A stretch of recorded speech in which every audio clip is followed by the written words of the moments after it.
नमो उवच्छायाणं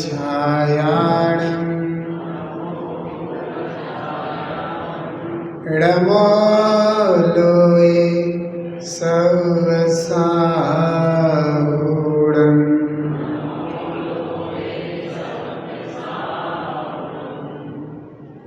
बोलो 24 तीर्थंकर भगवान की, पदम प्रोपासनाथ महावीर बाहुबली भगवान की,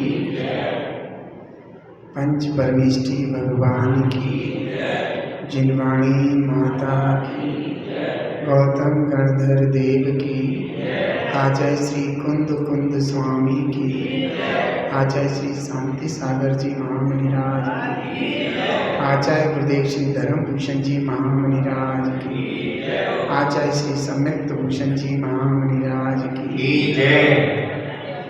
आचार्य धर्मभूषण जी महाराज की जय। मुनि संघ की जय। जय जय गुरुदेव।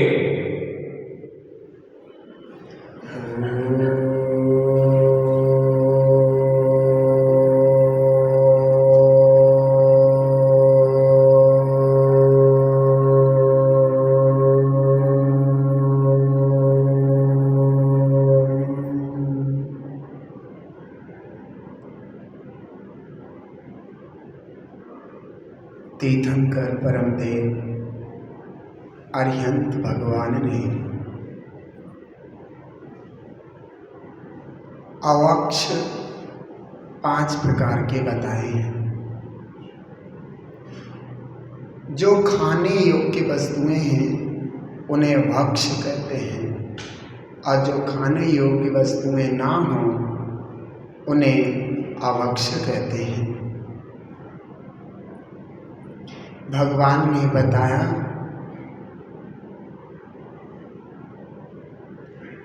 5 प्रकार के अवक्षों को श्रावक हमेशा के लिए त्याग कर दे, क्योंकि ये बहुत ही पाप कारक होते हैं और निश्चित रूप से दुर्गति के कारण होते हैं। उनमें पहले अवक्ष का नाम है बहु स्थावर हिंसा कारक। जिन वस्तुओं के खाने से बहुत सारे स्थावर जीवों की मृत्यु होती है या हिंसा होती है, उनको बहु स्थावर हिंसा कारक अवक्ष कहते हैं। जैसे आलू, गाजर, मूली, ये जितनी भी जमीकंद हैं वे सारे के सारे बहु स्थावर हिंसा कारक अवक्ष हैं। इसलिए ज्ञानी श्रावक इनका हमेशा के लिए त्याग कर देता है। उसके बाद भगवान ने कहा त्रस हिंसा कारक। जिन वस्तुओं के खाने से 2 इंद्री से लेकर 5 इंद्री तक के जीवों की हिंसा होती है, ऐसे त्रस हिंसा कारक अवक्ष कहलाते हैं। जैसे बिना छना जल ग्रहण करना, जैसे मर्यादा से बाहर मसाले, आटा, मिठाइयाँ आदि वस्तुएं खाना, साग सब्जी, ये सब खाना, क्योंकि इन सब में त्रस जीवों की उत्पत्ति हो जाती है। जैसे 48 मिनट के बाद का दूध जो है पी लेना, बिना गर्म किए 48 मिनट के बाद जो दूध होता है उसमें जिसका दूध है उसी जाति के जीव उत्पन्न हो जाते हैं। जैसे गाय का दूध है तो उसमें गाय ही उत्पन्न हो जाएंगी। कितनी हो जाएंगी? असंख्यात, जिन्हें गिना भी नहीं जा सकता। भैंस का दूध है तो उसमें भैंस उत्पन्न हो जाएंगी। कब? 48 मिनट्स के बाद का अगर दूध हो और वह गर्म ना किया हुआ हो तो इस तरीके से वह त्रसकारक अभक्ष कहलाता है। इन्हें हमें ध्यान देना चाहिए। इसमें एक पद्धति और बताता हूँ, मैंने बताई भी थी कि रावण त्रस कारक अभक्ष का बिल्कुल त्यागी था और बहुस्थावर हिंसा का भी त्यागी था। देखो, रावण जब ऐसा हो सकता है तो हम क्यों नहीं हो सकते?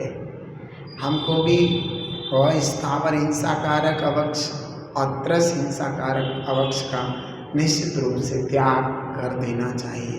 रात्रि में भोजन करना भी यह त्रस हिंसा कारक अभक्ष में आता है। उसके उपरांत भगवान ने अनिष्ट कारक अभक्ष की बात कही। अनिष्ट कारक, वे हैं तो भक्ष, खाने योग्य वस्तुएं हैं, लेकिन वो हमारे शरीर को नुकसान दे सकती हैं। जैसे जिनको शुगर है उनको मीठा नुकसान देता है। मीठा भले ही खाने योग्य चीज़ है, लेकिन शुगर वाले व्यक्ति को नुकसान देगा तो वो उसके लिए अनिष्टकारी अभक्ष हो गया। जैसे जिनको बुखार है, ऐसे बुखार की अवस्था में तली हुई चीज़ें, घी की चीज़ें उसे खिलाएं, घी पिलाएं तो उसके लिए अभक्ष हो जाएगा। इसलिए वह उसका अनिष्ट करने वाला अभक्ष हो गया। इसको भी भगवान ने अनिष्ट कारक अभक्ष कहा है। फिर भगवान ने प्रमाद कारक अभक्ष की बात कही। जिन वस्तुओं के खाने पीने से हमारे शरीर में प्रमाद आता है, मेरे आत्मा में प्रमाद उत्पन्न होता है, वे सारे के सारे प्रमाद कारक अभक्ष हैं। जैसे नशीली चीज़ें, जैसे चाय, कॉफ़ी, गुटखा, शराब और अफीम, चरस, गांजा और ये सब चीज़ें जितनी भी हमारे शरीर में प्रमाद लाती हैं, हमें नशा उत्पन्न करती हैं, बीड़ी, सिगरेट आदि, नशीले इंजेक्शन लगाना, नशीली चीज़ों को सूंघना, ये सब के सब प्रमाद कारक अभक्ष हैं।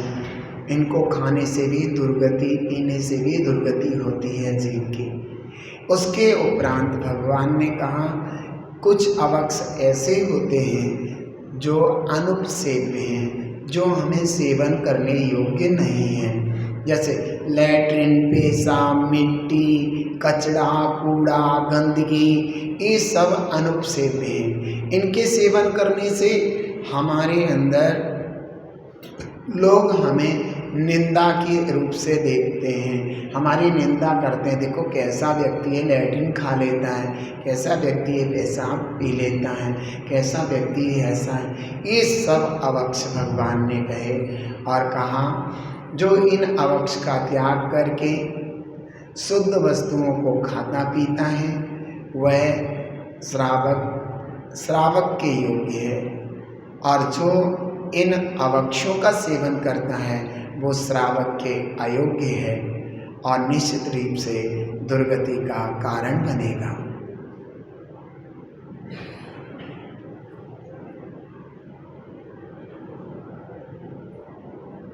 आज के इस प्रोग्राम में हमारी जिज्ञासाएं आशय ऋषि के समाधान के अंतर्गत सबसे पहले आ रहे हैं सत्येंद्र जैन पसवाले अपनी जिज्ञासा लेकर के। सत्येंद्र जैन जी पसवाले।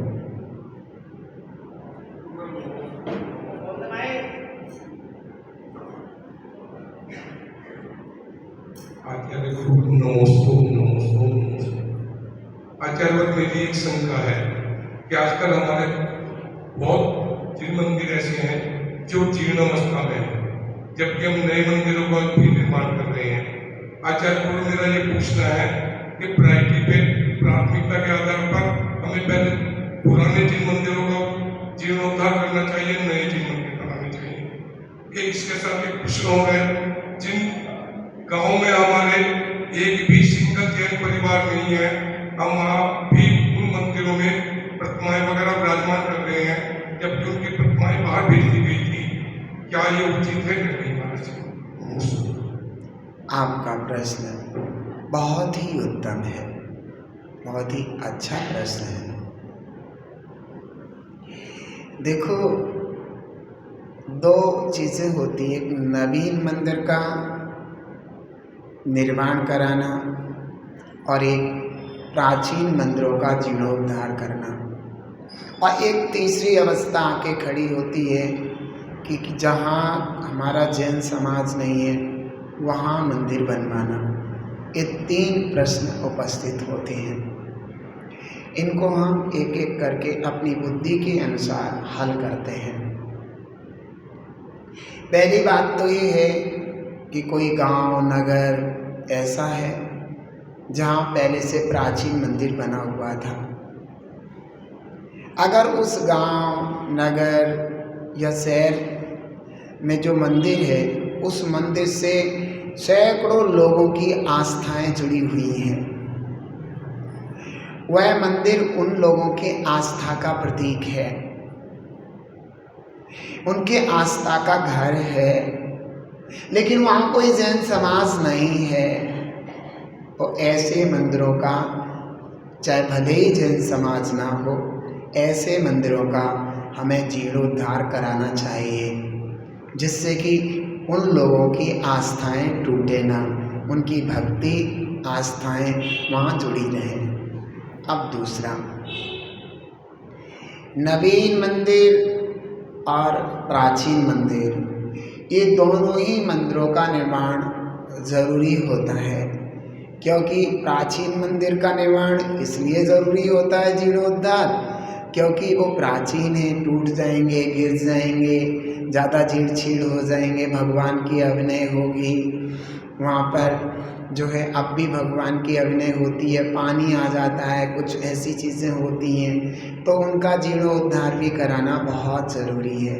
रही बात नवीन मंदिर की, तो जहाँ पर श्रावकों के घर हैं और मंदिर दूर दूर हैं, इस कारण से जो श्रावकों के बच्चे वो मंदिर नहीं जा पाते, मंदिरों से हट रहे हैं, धर्म से हट रहे हैं। पास में मंदिर होता तो मंदिर चले जाते।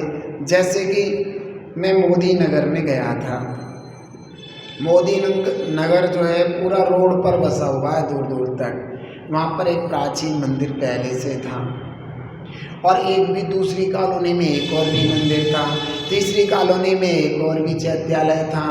ऐसे 3 जगह चैत्यालय या मंदिर थे, लेकिन वो दूर दूर थे, 3-3, 4-4 किलोमीटर पर थे। लेकिन वहाँ पर क्या था, बड़े लोग तो जिनकी भक्ति है वो तो चले जाते थे, जो बच्चे लोग हैं वो जाते नहीं थे। एक गोविंदपुरी नाम की उसमें एक छोटा सा मोहल्ला या नगरी समझ लीजिए। जब मैं वहाँ गया तो वहाँ भी कम से कम 20-25 घर थे। तो उन्होंने मेरे से निवेदन किया कि महाराज जी यहाँ पर मंदिर नहीं है, हम सब लोग नॉन जैन हो गए, हमारे बच्चे नॉन जैन जगह जाने लगे, क्योंकि यहाँ पर पास में कोई जैन मंदिर नहीं है। तो ऐसी भावना रखी, तो मैंने कहा सब बनवा लो। तो सब ने कोशिश की और वहाँ पर एक ही श्रावक ने जगह दे दी, इस तरीके से वहाँ पर एक जैन मंदिर बन गया। तो वे सब लोग जाने लगे। और मैं सच बताऊं, वहाँ पर किसी भी मुनिराज का आहार नहीं होता था। अब वहाँ जितने मुनिराज जाते हैं सबका आहार होता है। वहाँ पे सच में जितने भी बच्चे थे वो एक भी गुरु से नहीं जुड़े हुए थे, ना मंदिर से जुड़े हुए थे। वहाँ पर सारे के सारे बच्चे जैन मंदिर दर्शन करने भी आने लगे, आरती पूजन और गुरुओं के आहार भी देने लगे। तो ये सब चीज़ें ज़रूरत होती हैं अपनी स्थिति और परिस्थिति को देखकर, समय को देख करके और सारी चीज़ों को देख करके होता है। तो जैसी जैसी स्थिति परिस्थिति जैसे जैसे हमने आपको बताए हों, हमें वैसे ही कार्य करना चाहिए।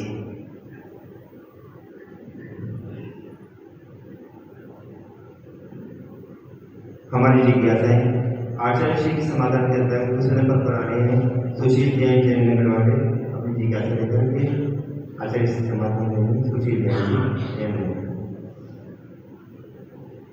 नमस्ते आचार्य श्री, नमस्ते आचार्य श्री, नमस्ते आचार्य श्री। मेरा प्रश्न है कि रानी के चेला ने जब बौद्ध भिक्षुओं का अपमान किया तो उसमें उनको कोई बंद लगा है नहीं? आपका बहुत सुंदर प्रश्न है, बहुत ही सुंदर। मैं आपको इस प्रश्न का उत्तर देता हूँ कि घटना क्या घटी थी। घटना अगर हम समझ लेंगे तो सब कुछ ठीक हो जाएगा। जो भी दुष्ट जन थे साधु के वेश में, तो वे जो है रानी चेलना धर्म का प्रभाव फैला रही थी, जिन धर्म का, चारों तरफ जिन धर्म फैल रहा था। जब सच्चाई लोगों के सामने आती है तो लोग झूठ से दूर होने लगते हैं। जब सच्चाई सामने आई और चेलना रानी ने जैन धर्म की सच्चाई रखी तो सबके जो झूठ के उसूल थे वे खत्म हो गए और लोग जैन धर्म से जुड़ने लगे। अब जो दुष्ट थे साधु के वेश में, वो लोग क्या करने लगे कि जो है मतलब अनेक प्रकार का साधु नाम रखा करके, अनेक भेष बना करके अपने आप को जो साधु कहने लगे थे, ऐसे उन दुष्टों का सम्मान करना लोगों ने बंद कर दिया। तो उन लोगों को लगा, बताओ ये रानी चेलना हमारा सब गड़बड़ कर रही है, इसकी वजह से हमें कोई पूछता नहीं, मुझे कोई सम्मान नहीं देता। तो राजा भी बौद्ध था, बौद्ध धर्म को मानने वाला था। तो उन सब ने जाकर के राजा से शिकायत की, महाराज तुम्हारी रानी की वजह से हमारी ऐसा हाल हो रहा है, हमें नगर में कोई पूछता नहीं है, कोई भोजन तक को नहीं देता, ये है वो है। राजा ने कहा बात तो मुझे भी पता है, लेकिन क्या कर सकते हैं। उन्होंने कहा उसे समझाओ। उन्होंने कहा उसे हम समझाएं, उसने तो मुझे ही समझा दिया, उसे कोई नहीं समझा सकता। क्योंकि मुझे भी प्रतीत होता है कि वो ऐसे तथ्य प्रस्तुत करती है कि हम उसके तथ्य को काट ही नहीं सकते। उसके ऐसे तथ्य होते हैं कि बिल्कुल सत्य होते हैं। हमने कई बार कोशिश की उससे बात करने की, लेकिन वो ऐसे तथ्यों को सामने रख देती है कि मेरी बोलती बंद हो जाती है, हम जवाब ही नहीं दे पाते। इसलिए मेरे बस की तो ही नहीं है। तो न कहा फिर हम समझाएं? हाँ क्यों नहीं, आप लोग समझा सकते हो महारानी को। वे सब जाते हैं, महारानी के पास पहुँचते हैं। महारानी हम सब साधु वर्ग हैं, आए हैं, हम चाहते हैं कि तुम हमारा धर्म स्वीकार कर लो। उन्होंने कहा अच्छा। तो कहने लगे, रानी चेलना कहने लगी, मैं तो पहले से ही जैन धर्म को मानती हूँ। उन्होंने कहा बेटा ये धर्म अच्छा नहीं है, ये धर्म नंगों का है, इसमें कुछ नहीं रखा है। पता है ये जो नंगे हैं इस भाव में भी दरिद्री हैं, आगे भी दरिद्री रहेंगे। हाँ और सुनो हमारा धर्म बहुत अच्छा है। तो रानी चेलना को अच्छा तो नहीं लगा, लेकिन फिर भी वो अपने मन को समेट करके उनसे बोलने लगी, हे साधु वर्गो एक बात बताओ, आपको कैसे पता चला कि जैन धर्म अच्छा नहीं है? आपको कैसा पता चला कि जो जैन धर्म में जो मुनि होते हैं वो इस भाव में भी दरिद्री, अगली भाव में भी दरिद्री रहेंगे? ये सब आपको कैसे पता? अच्छा मैं सर्वज्ञ हूँ ना, मैं सर्वज्ञ हूँ, मुझे सब पता है, मैं सब जानता हूँ। सर्वज्ञता से मैंने ये सब बातें आपसे कही। मैं अच्छा आप लोग सर्वज्ञ हो, अच्छा आपने अपनी सर्वज्ञता में जान करके ये बात कही? हाँ बेटा। तो रानी को लगा कि ये मूढ़ व्यक्ति कैसे लोगों को अपने चुंगल में फंसाते हैं, भोली भाली जनता को स्वयं सर्वज्ञ कह करके कैसे अपनी ओर खींचते हैं। बेचारी जनता पब्लिक बिना मतलब में इनके चक्कर में आकर के अपने भविष्य को, आने वाले समय को, अपने जीवन को बर्बाद कर लेते हैं। इनको तो सबक सिखाना ही पड़ेगा। इनको सबक सिखाने से भोली भाली जनता को भी सबक मिलेगा और वो मिथ्यात्व को छोड़कर सम्यक की ओर आएगी। बस रानी के मन में ऐसी भावना हो गई। उसके मन में कोई गलत अभिप्राय नहीं था, अच्छी भावना थी। तो उसने कहा अच्छा साधु वर्गो एक बात बताओ, क्योंकि वे जब झूठ बोल रहे थे तो रानी चेलना को भी, क्योंकि अपने यहाँ श्रावक को लिखा है कि मोटे रूप से झूठ बोलने का त्याग, समझ में आ गया, मोटा मोटा झूठ ना बोलें, लेकिन जिसमें किसी का हित होता हो तो वो झूठ बोल सकते हैं, समझ में आ गया। तो यहाँ जनता का हित छिपा हुआ था, इसलिए रानी ने कहा, रानी आप सारी शब्द झूठे बोलेगी। अब देखिए उसने कहा अच्छा तो मेरा मन है कि मैं तुम्हारे धर्म को स्वीकार कर लूँ, लेकिन ऐसा है कि जब तक मन में ऐसे भाव हैं कि जब तक तुम्हारा आदर सम्मान ना करूं तब तक मैं कैसे कर सकती हूँ, मतलब पहले आदर सम्मान करूँगी, आपको भोजन वगैरह कराऊंगी, फिर आपके व्रत ग्रहण कर लूँगी, आपका धर्म ग्रहण कर लूँगी, ऐसा उसने बोला। उन्होंने कहा ठीक है ये तो बात बहुत अच्छी है, तो फिर आप कल आ जाना, ऐसा बोला। तो फिर वो क्या होता है, वो जब साधु लोग जाते हैं ना वे लोग, तो वे राजा से कहते देखो मैंने रानी को अपनी तरफ कर लिया, मैंने उसको समझा दिया, अब उसे समझ में आ गया है। उन्होंने कहा आपकी बात समझ में आ गई? राजा बोला उसको रानी को समझ में आ गई? हाँ समझ में आ गई। मुझको तो बिल्कुल भी विश्वास नहीं होता कि रानी को आपकी तुम्हारी बात समझ में आ जाएगी। खैर दूसरा दिन हुआ, राजा ने कह दिया था साधु वर्गो संभल करके रहना, लेकिन वो तो अपने अभिमान में थे। दूसरे दिन भी साधु वर्ग आई सारे के सारे, तो रानी चिल्ला ने उनको भोजन परोसा, अपनी दासी से कह दिया कि जाकर के इनके सीधे पैर के जो जूती हैं उनको लेकर के आओ, उन्हें बारीक पाउडर बना दो। बारीक पाउडर बना दी गया। उन्होंने खूब मीठा खूब तली हुई चीज़ें खाई। उसके बाद अगर मट्ठा पी ले तो स्वास्थ्य सही हो जाता है और पीने में अच्छा भी लगता है। तो वो सारा पाउडर जो है मट्ठे में मिला दिया और टेस्टी मट्ठा बना करके उनके सामने रख दिया। वो मट्ठा पी गए। पीने के बाद जो है जब वो चलने लगे तो उन्होंने अपनी जूती देखी, जूती सीधे पैर की सबकी नहीं थी। तो वो कहने लगे हमारी जूती कहाँ है, जूती कहाँ है, मेरी जूती खो गई। महाराज आपके महल में भी मेरी जूती खो गई, बताओ क्या। ये सब ऐसे कहने लगे। महाराज आए, क्या हुआ?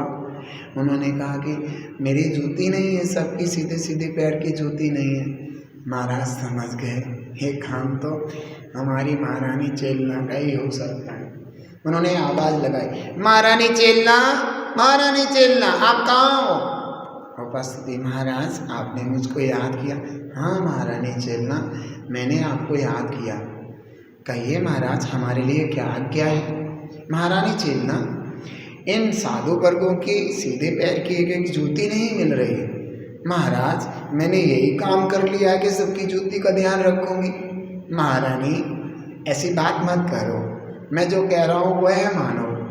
इनकी जूती कहाँ है? महारानी ने कहा महाराज ये सभी सर्वज्ञ हैं और सर्वज्ञ हैं तो अपनी सर्वज्ञता से अपनी अपनी जूती जान लें, मुझे क्यों परेशान करते हैं। हाँ ये भी बात सही है। महाराज ने कहा हे साधु, आपने महारानी से कहा था आप सर्वज्ञ? हाँ कहा था। तो आप सर्वज्ञता से जान लो अपनी जूती कहाँ है। मेरे को नहीं कोई सर्वज्ञता वर्वज्ञता, मेरे को तो मुझे जूती दे दो, मैं जहाँ से जाऊँगा, मैं सर्वज्ञ वर्वज्ञ कोई नहीं। ऐसे चिल्लाने लगे। ओहो। तो महारानी ने कहा आप सर्वज्ञ नहीं हैं तो मैं बता देती हूँ आपकी जूती। आपकी जूती तो आपके मट्ठे में आपके पेट में पहुँच गई और सब उल्टी करते हुए यहाँ से गए। बुरा हाल हुआ। राजा ने भी देखा कि साधु वर्गों की भी गलती है, उन्होंने झूठ बोला रानी से, वही सब कुछ हुआ। ठीक है कोई बात नहीं। कुछ समय बीतने के बाद, कुछ समय जब बीता तो कुछ समय बीतने के बाद अब देखिए सब झूठ है। झूठ को सामने लाने के लिए रानी का अभिप्राय था, उसका अभिप्राय कोई गलत नहीं था। एक बार बहुत सारे साधु वर्ग वैसे ही नगर के बाहर ठहरे हुए थे और वो जो है महाराज को पता चला तो महाराज ने कहा महारानी चेलना, बहुत सारे साधु वर्ग आए हमारे, आपको दर्शन करने चलना है, आप मेरे साथ चलिए। उन्होंने कहा महाराज खैर मैं तो अभी तो नहीं जाऊंगी, दिन में फुर्सत लगेगी तो देखूंगी। उन्होंने कहा ठीक है। तो महाराज चले गए और वो के आ गए। अब दिन में महारानी के मन में आया कि इन लोगों का पर्दाफाश होना चाहिए, ये झूठे फरेबी जनता को नरक निगोद की ओर ले जा रहे हैं, इनकी सच्चाई लोगों के सामने आना चाहिए। वो डोली में बैठ करके बड़े अच्छे से उधर जाती है। जंगल में बहुत बड़ा टेंट लग रहा था और वहाँ सब लोग भी बैठे थे और आपस में बातें कर रहे थे। कोई कुछ कह रहा था, कोई जा रहा था, कोई आ रहा था, कुछ कर रहा था। तो दूर से महारानी के आने के जयकारे सुन करके उनका महारानी आ रही है। राजा ने बताया था बड़े सजगता से रहना, बड़ी दिमाग की तेज है महारानी, और जो है सब जो है आंख बंद करके ध्यान में बैठ जाएं। और एक ब्रह्मचारी जी को समझा दिया कि अगर महारानी पूछे, मेरे बारे में प्रश्न पूछे, कुछ कहे तो कह देना ये जो हैं जितने भी साधु हैं अभी सिद्धालय में इनकी आत्मा विराजमान है, वे सिद्धालय में विराजमान होकर के पूर्ण सुख का अनुभव कर रहे हैं। तो इस समय इस शरीर में इनकी आत्मा नहीं, इनकी आत्मा सबकी सिद्धालय में चली गई है। मैंने कहा अच्छा ठीक है। तो वो रानी ने दूर से ही देख लिया, तब पैनी नज़र थी, सम्यक दृष्टि नारी थी, उन्होंने देख लिया कि सारे साधु एकदम से बैठ गए ध्यान में। महारानी वहाँ पर पहुँचती हैं और कहती, हे साधु वर्गो, मुझे आपसे कुछ प्रश्न करने हैं। सब शांत बैठे हैं, सबसे पूछा, कोई बोलने को तैयार नहीं। एक ब्रह्मचारी भैया से उनके जो थे उनसे बात की, हाँ क्या हुआ इन सबको? उन्होंने कहा इनकी आत्मा ना अभी यहाँ नहीं है, इनकी आत्मा सबकी सिद्धालय में विराजमान है। अच्छा,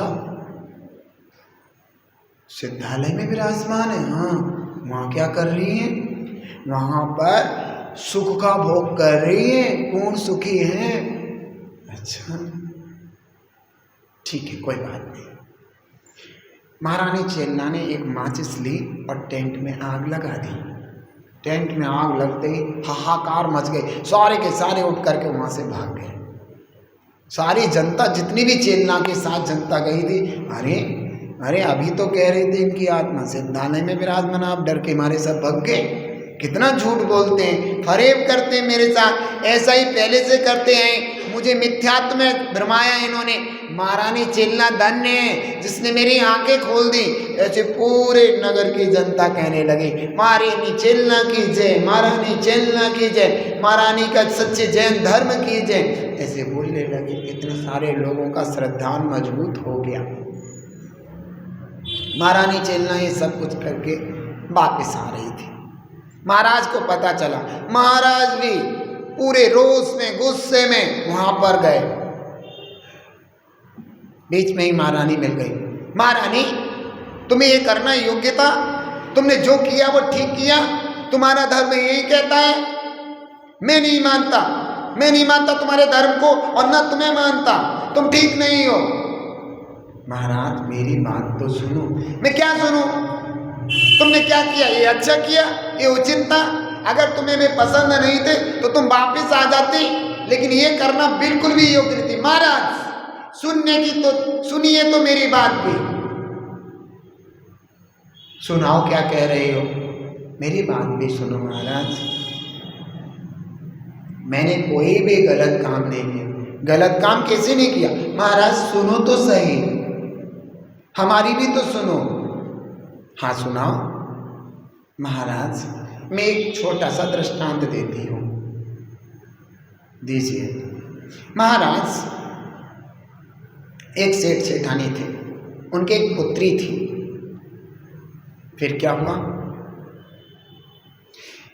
सेठानी अपने मायके गई हुई थी। इतने में सेठ ने अपनी पुत्री का विवाह एक सेठ पुत्र से कर दिया, जो दिन में तो सांप बन करके रहता था और रात्रि में वो जो है एक सुंदर सा सेठ पुत्र बन जाता था। वो कैसे? वो ऐसे कि एक संदूक था, जैसे ही वो सांप संदूक के अंदर जाता था तो वह सांप संदूक के अंदर जा कर के सेठ पुत्र बन जाता था। और जैसे ही सांप को संदूक के अंदर जाता था, तो उस जैसे ही संदूक के अंदर घुसता था वो एक सेठ पुत्र बन जाता था। और वो जैसे ही वो लड़की संदूक खोलती थी, सुंदर सेठ पुत्र वहाँ से एकदम उसके साथ आ जाता था। अब फिर जैसे ही सुबह होती थी वो जो है संदूक के अंदर चला जाता था सेठ पुत्र, और फिर वो सांप बन करके बाहर निकल आता था। ऐसा था। अच्छा, फिर क्या हुआ? फिर होता ये है कि जब सेठानी अपने मायके से वापस आई और उसे पता चला कि मेरी पुत्री का विवाह एक सांप से कर दिया गया है, उसने सेठ से कहा, सेठ जी तुमने ये ठीक नहीं किया, मेरी पुत्री का तुमने विवाह एक सांप से कर दिया, ये बिल्कुल भी योग्य नहीं है। सेठ ने बहुत समझाने की कोशिश की लेकिन उसके समझ में नहीं आई, और वो सेठानी तुरंत ही अपनी पुत्री के यहाँ पहुँच गई। पुत्री ने सेठानी का बहुत आदर सम्मान किया, अपनी माँ का। माँ बड़ी उदास थी, रोने को तैयार थी, तो उसने पूछा, माँ क्या हुआ, आप परेशान क्यों हो? बेटा, तुम्हारे पिता ने मेरे नहीं होने पर तुम्हारा विवाह इस सांप के साथ कर दिया। माँ, ये दिन में तो सांप रहते हैं, रात्रि में बहुत सुंदर सेठ पुत्र हो जाते हैं, मैं नहीं मानती इस बात को। माँ, मानना पड़ेगा, मुझे तो सामने देखना है। ठीक है माँ, आज तुम यहीं रुको और ये सब दृश्य आप देखना। वह जो सांप था, शाम हुई, संदूक के अंदर गया। उस लड़की ने जैसे ही संदूक खोला, सुंदर सा सेठ पुत्र उस संदूक से निकला। अरे, सेठानी देख करके दंग रह गई। जैसे ही वे दोनों दूसरे कमरे में चले जाते हैं तो सेठानी क्या करती है, उसको एक बहुत बुद्धि में एक अच्छा कार्य आता है। महाराज सुन रहे? हाँ, मैं सुन रहा हूँ। फिर क्या होता है, वो जो सेठानी थी उस लकड़ी के संदूक को खींच करके बाहर लाती है। बाहर ला करके उसमें आग लगा देती है। आग लगते ही वह पूरा का पूरा संदूक जल करके राख हो जाता है। महाराज, अब वो संदूक ही नहीं बचा जिसके अंदर वो सेठ पुत्र जा करके सांप बनेगा। अब वो जब संदूक ही नहीं है तो हमेशा के लिए वो सेठ पुत्र रह गया। ये अच्छा हुआ या गलत हुआ? ये तो अच्छा हुआ, ये तो अच्छी बात है कि वो पहले सांप बन जाता था, अब तो उसमें ना घुसेगा ना सांप बनेगा, वो हमेशा के लिए उसका सेठ पुत्र हो गया। तो उस सेठानी ने ठीक किया। महाराज, यही तो मैंने किया, यही तो किया महाराज। जब मैं वहाँ पर पहुँचा और मैंने सुना कि उनकी सबकी आत्मा सिद्धालय में विराजमान है, अब शरीर में आत्मा नहीं है, खोखे हैं, तो मैंने सोचा इन खोखों को जला करके नष्ट कर दूं, उनकी आत्मा हमेशा के लिए सिद्ध भगवान बनी रहे। मेरे ऐसे भाव थे महाराज, ऐसे भाव थे, इसलिए मैंने ये काम किया। सेठानी महारानी ने देखा जाए तो एक तरफ उनका अभिप्राय लोगों को मिथ्या से बचाने का था, तो दूसरी तरफ समझाने का था। महारानी ने ये सब कुछ इस तरीके से किया था। अभिप्राय खोटा नहीं था, अच्छा था। महारानी को पता था कि ऐसा करने पे ऐसा होगा और मिथ्या दृष्टियों का ये सब कुछ मिथ्याचूर हो जाएगा। मतलब जो लोग इनके भ्रम में आकर के मिथ्यात का पालन कर रहे थे उनका मिथ्यात छूट जाएगा। तो इस तरीके से महारानी चिल्ला का विषय था। हे जिंदवाणी भारती